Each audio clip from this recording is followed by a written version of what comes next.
Farmer Mike from Ophelia's Blue Vine Farm in the Jazz District, where it lives, with another impromptu masterclass. But before I go in, don't forget to stop by my world famous YouTube channel, Ophelia's Blue Vine Farm on YouTube. Ophelia's Blue Vine Farm on YouTube. That's Ophelia's Blue Vine Farm on YouTube. 540 videos, all dedicated to urban farming. So here we are outside Ophelia's Blue Vine Farm, named after my grandmother Ophelia. That's her right there. And we're enjoying the fruits of our labor, of our harvest. And I thought I would just hop on real quick and illustrate a perfect example of people in life in nature. Hopefully, I was hoping that someone would hop on a masterclass. I'll give it maybe 30 seconds and then I'll go in. We're connected right now on a platform of, God, we have hundreds of millions of people.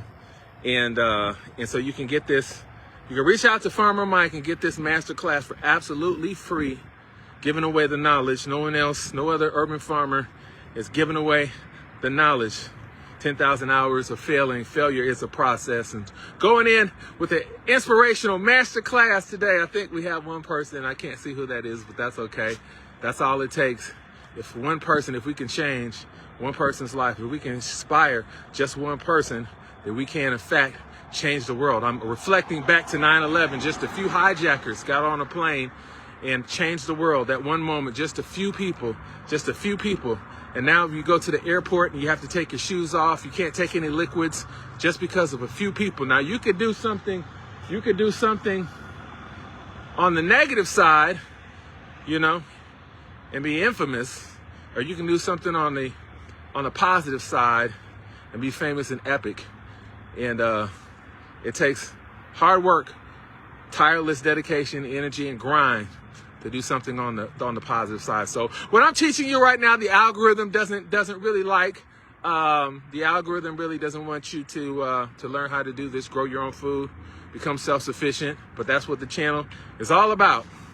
Ophelia's Blue Vine Farm, teaching you how to thrive, survive, stay alive, become self-sufficient, growing your own food. Like Ron Finley, the gangster gardener, says it's like printing your own money. Now let's get in to this masterclass. All right, so let's go back down here. This is a great example. Let's go over here. This, ladies and gentlemen, is a mammoth sunflower. And look how tall it is. It's at the end of its life. And now is a great time to harvest seeds. But this is not a seed-saving masterclass. I've done several of those on the channel at Ophelia's Blue Vine Farm. I've done several of those. Oh, I'm going to go in tonight. Oh, Miss Bonnie Jackson. I'm surprised she hasn't hopped on live. One of our favorite subscribers and partners here at Ophelia's. But this is not a seed-saving video. This is not a seed-saving video at all. Okay. I want to show you one more time this mammoth sunflower right here. Okay, and that's about 14 feet.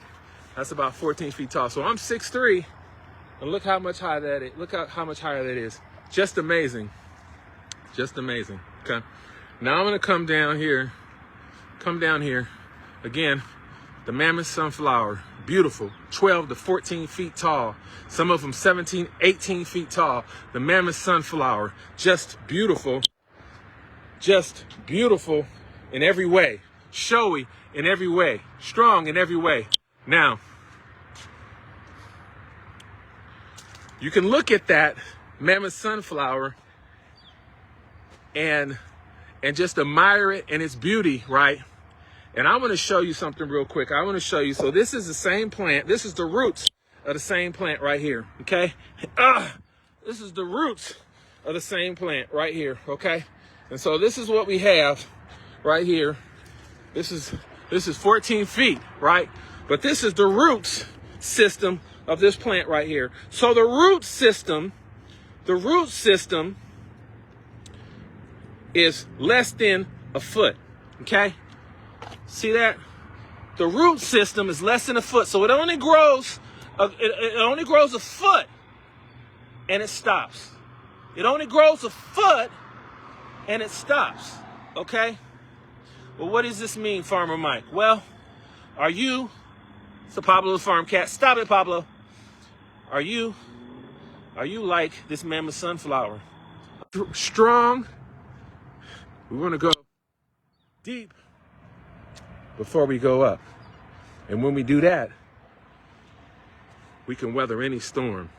The storms, the complexities of life. How are your roots?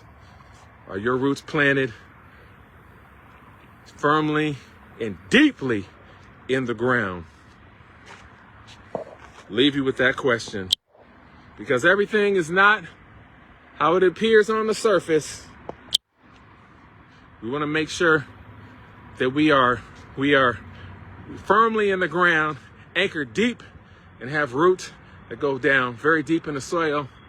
Only then can we master the storms of life. I hope you enjoyed this epic masterclass. Don't forget to stop by my world's been famous YouTube channel, Ophelia's Blue Vine Farm, Ophelia's Blue Vine Farm, Ophelia's Blue Vine Farm. 540 videos, all dedicated to urban farming. No one is giving away the free game, but we are. That's why we're the #1 urban farm in America. Don't get twisted.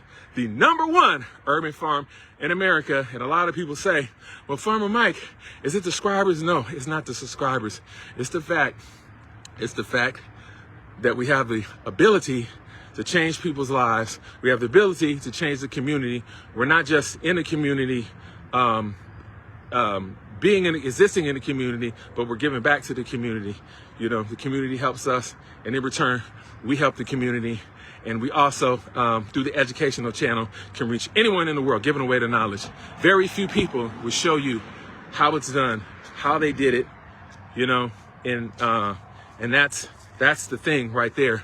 And then when they die, all the secrets, all of that goes with them.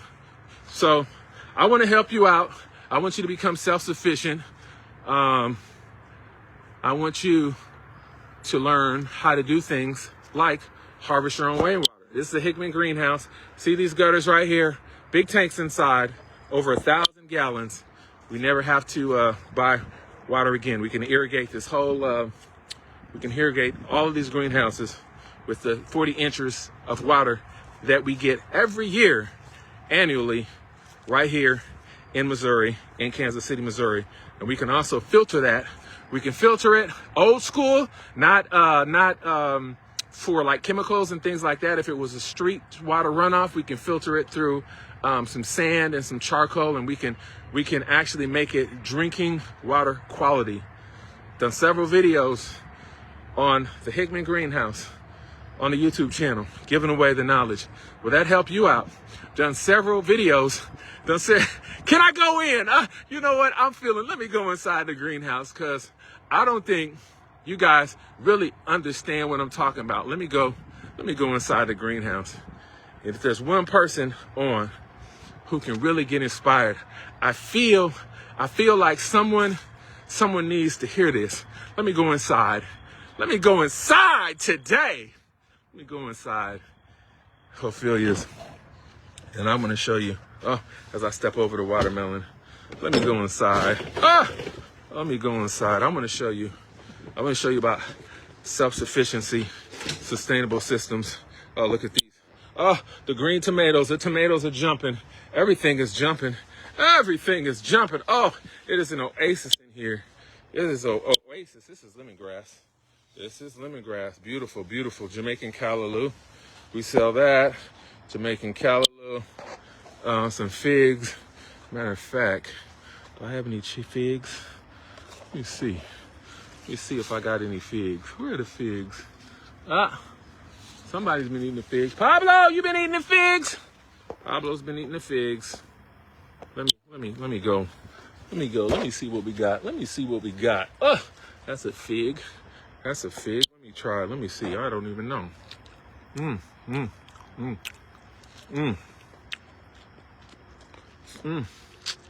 That's ready. Nice texture. Wow. This is not a fig video. Okay. I want to show you some sustainable systems. Okay. So these heaters right here, these are electric heaters attached to the grid right here, and they will heat this greenhouse. And it would be very expensive for you to heat that way. One of the cheaper ways, somebody gave me a thumbs up, don't know who that is, thank you. One of the cheaper ways that you could do it would be to use natural gas. Now, we know the energy, there's only one energy company that provides electricity and only one energy company that usually provides natural gas and electricity, okay? And Pablo, they are every year they're going to raise your price up, and it's a tiered payment structure, and so you're paying the most when you need it the most.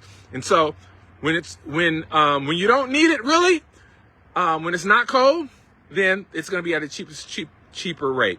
But just know that throughout the country, there she is. That's Mrs. Johnny Jackson.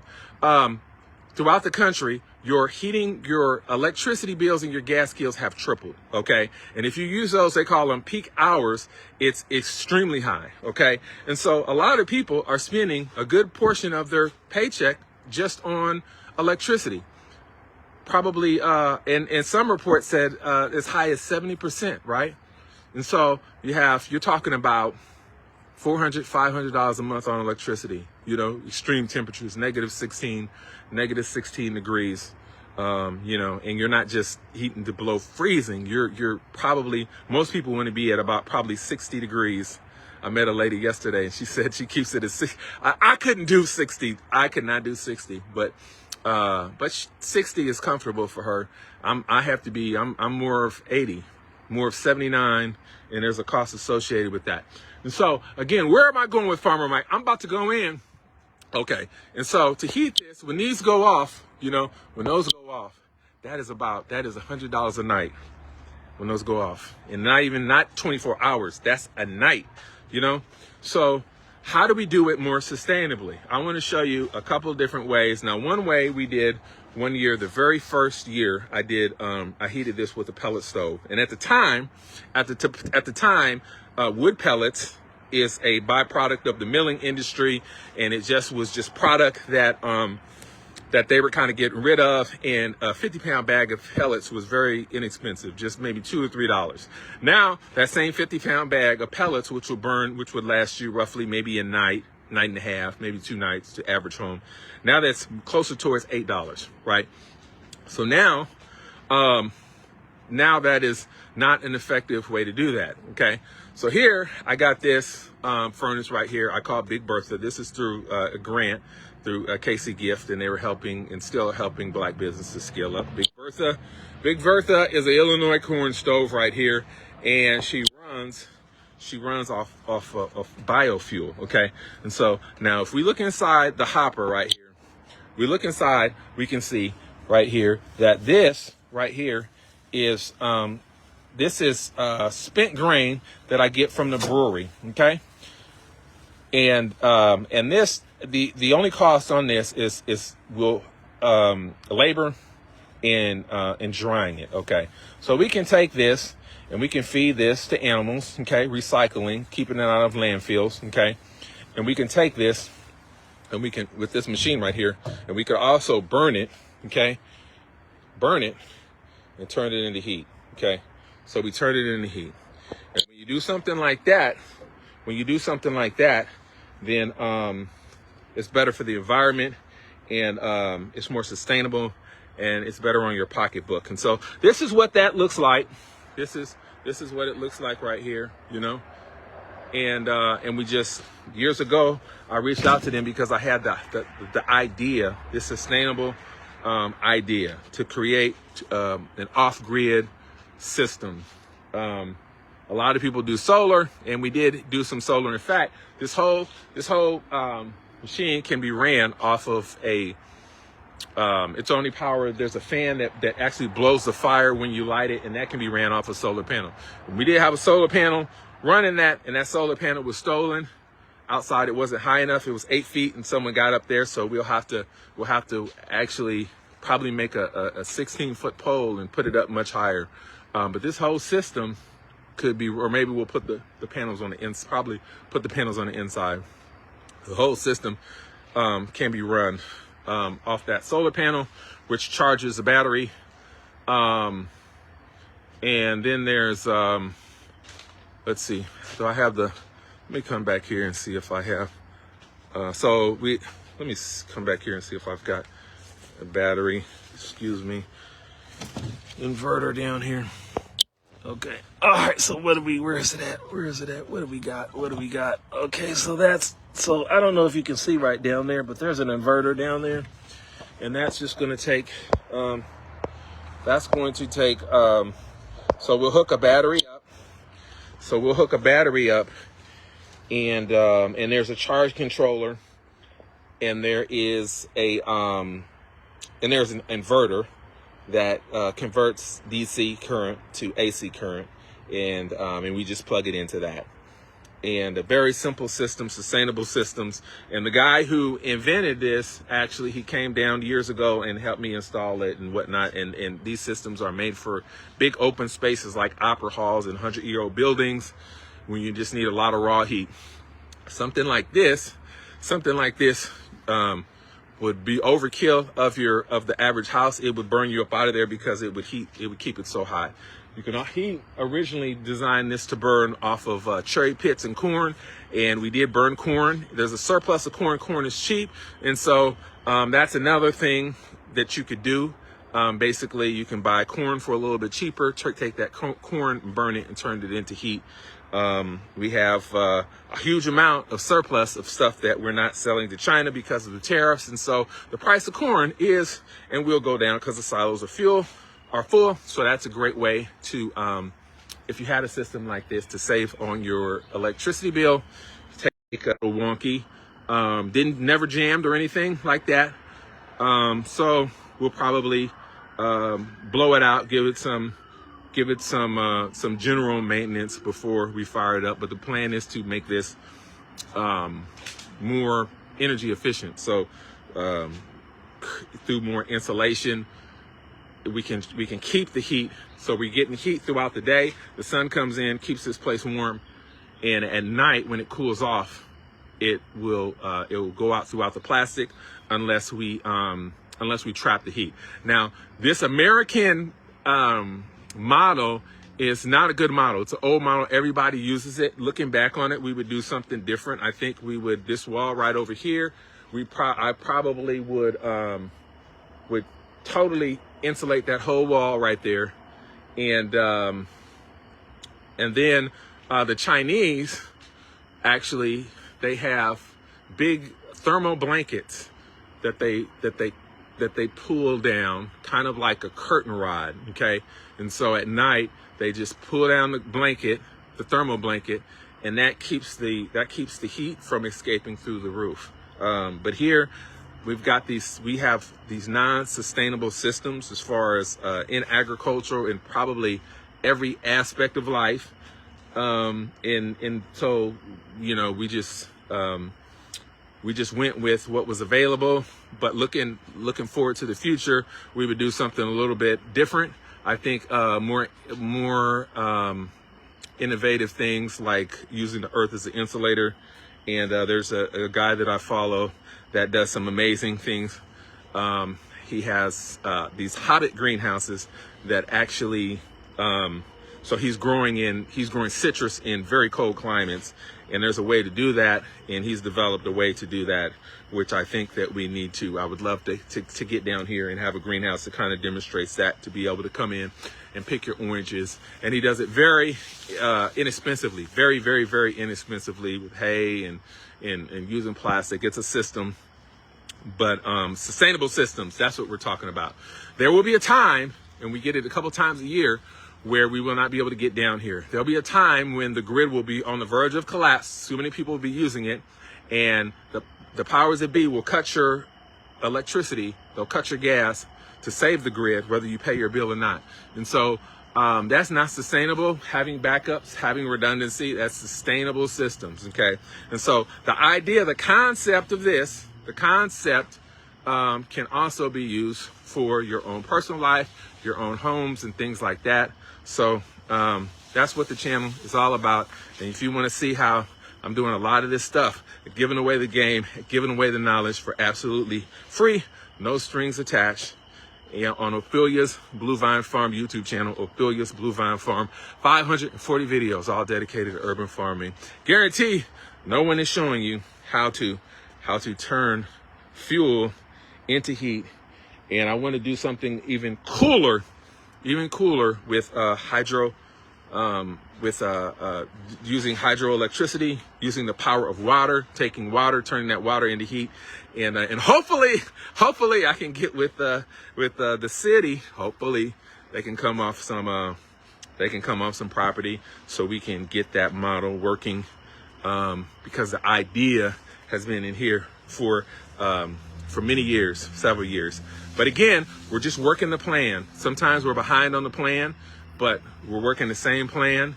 We stick with the plan, we work the plan, and see it to the very end. And so that's all we're doing here. We're behind on the plan because of the economy and because of life, but we will get there one day. And thank you so much for watching to the end of this video. And Zach Little says, how do you do that? How do you do, you want to know how I do, how I turn biofuel to heat?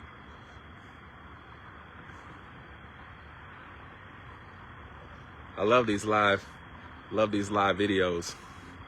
I think that's the question. Pablo! I'll go back in, I'll show you again. Let me go back in. Love these live. Pablo, get a job. Pablo's not so. Okay, so let me go back here again. So let's just say you are sick. You're sick of paying $500, $400 or whatever for heat throughout the winter. Okay, one thing you can do would be to get a like a boiler or wood stove installed in your home. Thing about that is you have to cut wood. You have to cut a lot of wood. And so that's kind of labor intensive, and that wood has to be dry. Now there's a couple ways to do that. Usually you dry it. It takes all year to dry out wood to where it burns right. Okay. Now there are some machines or there's I know a guy who basically has a shipping container, like a storage container like we have here, and he has a heater on it, and they put the wood in, and within a week they pull it out and it's dry. Now that is very expensive because that's powered by electricity, and so you don't want to do that. I have dried wood out in just a few months, a month or two. Okay. And so one thing you can do back over here, I had this is actually a pellet furnace right here. And so that's what that machine is right there. And so you load it up with wood pellets, and it'll burn, and it exhausts out the back. And so this would be more of a consumer, more of like what you would get for your house. And I think that was just a couple $1,000. But that's probably 5 years old, 4 or 5 years old. So it'll last a long time. It has just very few parts, probably only 10 parts or so that you'll ever have to replace in that. So that's something that if you take care of it, it could probably more than likely outlive you. Another thing we have right here would be this machine, and this basically we put in. So I go down to the brewery, and I can get any type of recycled material, biofuel. So this is grain. This, after they make beer, this is what's left. So they take beer, they take hops, which are what I got growing down there. They take hops, a bittering agent. They take wheat and grain, and then sugar, and they put a yeast in, and the yeast eats the sugar, and turns it like into alcohol. And then after they get the beer or whatever, then this product is left. So we could take this, and we could put this in here, okay? And what this does is I light it, okay? So I come in here and I light it. So if I open this up, okay, So I go in there and these are burn pots. Okay. So these fill up, and these fill up. Okay. And so I can get it lit and it gets really hot. Okay. It gets really hot. And then this fan that can be powered on a solar panel blows hot air through here. This is called the heat exchanger. So the heat comes up and then it blows out through here. And actually I have some soapstone in here. I have some soapstone keeping this hotter, getting this even hotter than how he designed it. And it's blowing hot heat in here. And so that's how we was able to grow stuff in here that we couldn't grow, that they can grow like in California. And this is no insulation in this greenhouse. So it would be amazing like in an actual home, because this is one sheet of 6 mil plastic. So this has no R value. So your home has, if you go up like in an attic or in the walls of your home, you've got this itchy fiberglass, and that's like 40 something R value. So this is 0. Okay. So if you had this in your house, if you had this in your house, your bill would be like nothing. It's like saying, how did you learn? How did you do it? Well, a lot of people want to know how I learned to do all of this. And for really, I'm self-taught. So some things that I want to learn, I kind of get fixated on, and maybe it's a fault. So, but I kind of like teaching myself and looking at articles online and reading. And but this, because my degree is in filmmaking, so all of this is through I've been self-taught. So teaching myself and hooking up with people who have taught me and have showed me the way, and then just being willing to learn, and then just a lot of failure, like 4 hours a day, every day for 7 years. That's how I got here. So I failed through 10,000 hours, and eventually after you fail so much, you start to get it right. And so that's how I see a tomato. I don't know if that baby's done. So that's a vine ripened tomato right there. Oh, look how beautiful that is, Zach. Oh, yes, right there. So I see Z-Baby. Zach has a great cooking channel. Z-Baby cooking up, and you'd be cooking up some. I'll send you some fresh produce right here for Z-Baby's cooking show. Right there. That's what that looks like.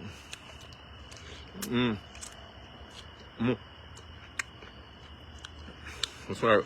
It's actually very good, very beautiful as well. I'm on the fence, so these tomatoes are great. I could keep this. I could heat this and have these. We could have tomatoes all winter long, and you can see how vigorous, So it is possible. I'm showing it can be done. Let's make some money. Yeah, I want to get on TikTok. I need to get back to posting more videos on TikTok. I struggle with that. Getting on that getting uploaded to TikTok, but that's thanks for staying on me about that. I got to get more videos on TikTok, and we all need a little bit more money. But think about how much money you could save. Look, each one of these flowers will make a tomato plant. Each one of these flowers will make a tomato plant that you can eat, give away, or sell. And it's very simple to do. I showed you back there how I can do it for literally pennies on a day. These are hops right here. So hopefully I need to get with Elliot soon. We need to pick these. These are for the beer, for the Vine Street Beer collaboration right there. So that's what they are. And very bitter. That's a lupulin right there. And so this is the flavor. And look how beautiful, look how amazing these hops are. And they just love the soil. So we spent a lot of time on the soil. We had the soil tested, the soil fixed. The test was, sorry, Pablo. The test was about 30,000. And then we probably spent 30,000 fixing the soil, bringing in soil, building soil, doing stuff that hadn't been done. There was 125 feet of leaves, 125 feet of leaves that we dumped one year on the lot on the corner. and it was 6 feet tall, and we shredded them through a machine that we kind of like a 1975 hammer mill machine, and we went through about 4 motors doing it. And Dre Taylor was shutting down his aquaponics farm, and he brought over some buckets and buckets of fish emulsion. So we put that nitrogen in there and we shredded it. I've got some videos on YouTube. Check out those videos on how we actually built soil. So the base of this soil we did in nature, it would probably take 40 years. So we did it in a season. We did it in a season, but it was a lot of work. And I had to move all of that soil through one wheelbarrow at a time, a block. And then when I got done at the last wheelbarrow, when that lot was clear, it was a year. It took a year. And then the landscaping guys called and was like, "Hey, you ready for another lot?" And it had been a year. So that was the base. And then we had some trucks dump here. We got some videos on that. Missouri Organics, great partner, and Humasoil and Stan at Missouri Organics. So we bought truckloads and truckloads of compost, and we shoveled it in, did the same thing, wheelbarrowed it in.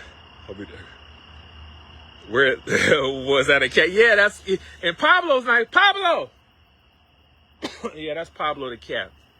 He is he's a farm cat. He's supposed to be catching mice, and all he does is just eat, sleep, and party. And I don't blame him. I had 2 other cats, and Pablo's siblings were stolen. Come here, baby. Come here. He's supposed to be doing the job. Pablo, you ain't even supposed to be in the greenhouse. That's Pablo. Say hi to Z, baby. So that's Pablo. Get out here, Pablo. You're supposed to be catching mice. And that was the idea, to have this system in nature where, you know, you got the dogs protecting the chickens. You got got the cats preventing mice and rats by the compost and things like that. So Pablo's his siblings were stolen, and man, it's just being in the urban. Come here, Pablo. Being in the urban environment is rough, but we do it for the people. Come here, Pablo. So Pablo, this one, see how he has a tracker. So now I can track him. So we learned the process is to learn through failure. And thank you. The process is to learn through failure. And so yeah, that's his deal right there. Yesterday you want to hear something crazy? I had a jug of water. I had a brand new bottle of soap right here. Brand new bottle of dish soap, and I went around the corner to feed the chickens, and I came back and somebody stole my water and stole my soap, and I'm still upset. I know I shouldn't be. I'm still upset. Today later, I'm still upset about that. Only because I love to wash my hands, and if you know what I mean, I'm like sometimes I'll be somewhere and they won't have any soap. And and I have to tell someone, and it just like literally, I will not eat if I can't wash my hands. It's an issue, and a lot of people are not like that. A lot of people, especially a lot of times, I go to the Home Depot to get some stuff, and I'll be in there, and a lot of people just walk in there, use the restroom, and then walk out, and they'll be like doing the number 2, and I'm like opening the door with my foot. So I have to have my hands clean, and I've always been on my boys about that. Because I think Grandmother Ophelia would be, like that. They would listen and be like, "Did you wash your hands? I didn't hear And then my dad was like that. My dad would come in and he would like touch the soap to make sure it was wet. And so that's how I've always been. He would be like, go in there. "Did you wash your hands?" Go in there, and I didn't hear the water fall, or the soap's not wet. You didn't wash your, and so that stuck with me. And so I think maybe I need therapy. That stuck with me. And so I just get like really, really upset when I can't wash my hands. And so anyway, but to be expected, stuff like that, you'll have those setbacks. But anyway, I know I talked a long time. This is something I'm potting up outside. This is a cactus. you know, and it's gonna fill out this whole pot.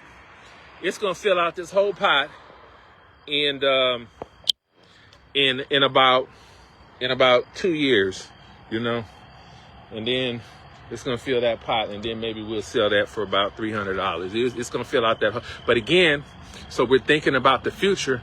I'm gonna go in here and I'm gonna show you how that. Hopefully, it's not too dark. I'm gonna show you how that's gonna look in 3 years through the magic of television. If I can get back here. Pablo got me tripping on stuff in here. Hopefully, it is. I got so much. Look at this. I got so much produce in here. Okay. I don't know if you probably can't see it because it's dark. But again, it is a process. So these right here, these are in their second year, 2 years. So they're in their second year. Okay. And so this is going to take 3 years to fill out that pot. But it's a process, you know. A lot of people want the shortcuts, so you can, but you can't cheat time. Time is time. It just takes time. So one more thing I want to show you. Bonnie just same outside. Yeah, same. Bonnie says same here with nursing. Yeah, can't cheat the process. This is Jamaican callaloo right here. Look how beautiful, look how gorgeous this is.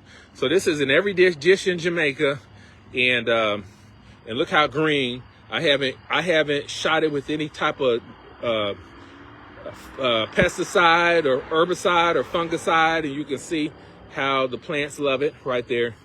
And you can see how it grows, okay, how aggressive it grows right there. And I grow this. This is our signature. I saved the seed on this for 5 years. So we have an outstanding line. And that's by saving the seed diversity, and making genetically superior plants. And so that's Jamaican callaloo, Ophelia's Jamaican callaloo. It's a super green, like a spinach. And it's got iron, calcium, fiber, and vitamins A and C. And it even has protein. In it. A lot of people juice it. And for the first couple of years, I had it, and I was like, I didn't know what to do with it, but I love growing it. And then like, this is the first year that people are like, oh, let me try that. And it's just been, it'll more than likely, it is a signature now because it's so unique. The seed is very hard to get. Seed was very hard to get because it's so tiny. It is almost like a mustard seed. It's very small. In fact, let's go back here and I'll show you. It's so small. So this is the plant going to seed. This is a plant going to seed, and you can't even count it. So it's not like a watermelon seed or anything like that. You can't. It's so small you can't count it, and it's really niche.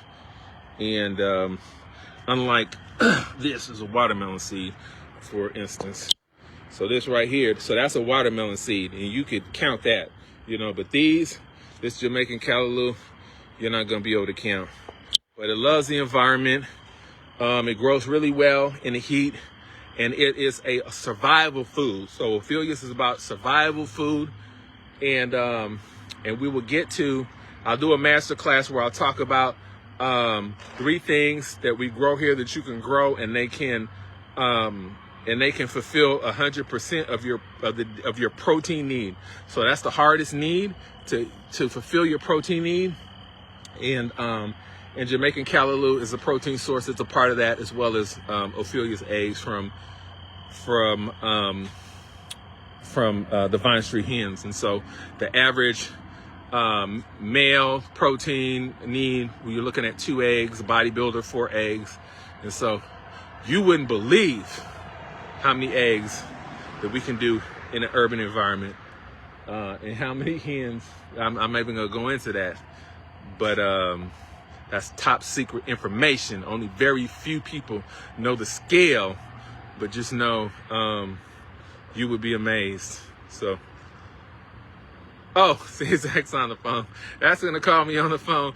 Well, I'm going to go ahead and get ready to get off of here and lock up some stuff and call it a night. But thank you so much for watching. And don't forget to go to the channel, Ophelia's Bovine Farm on YouTube.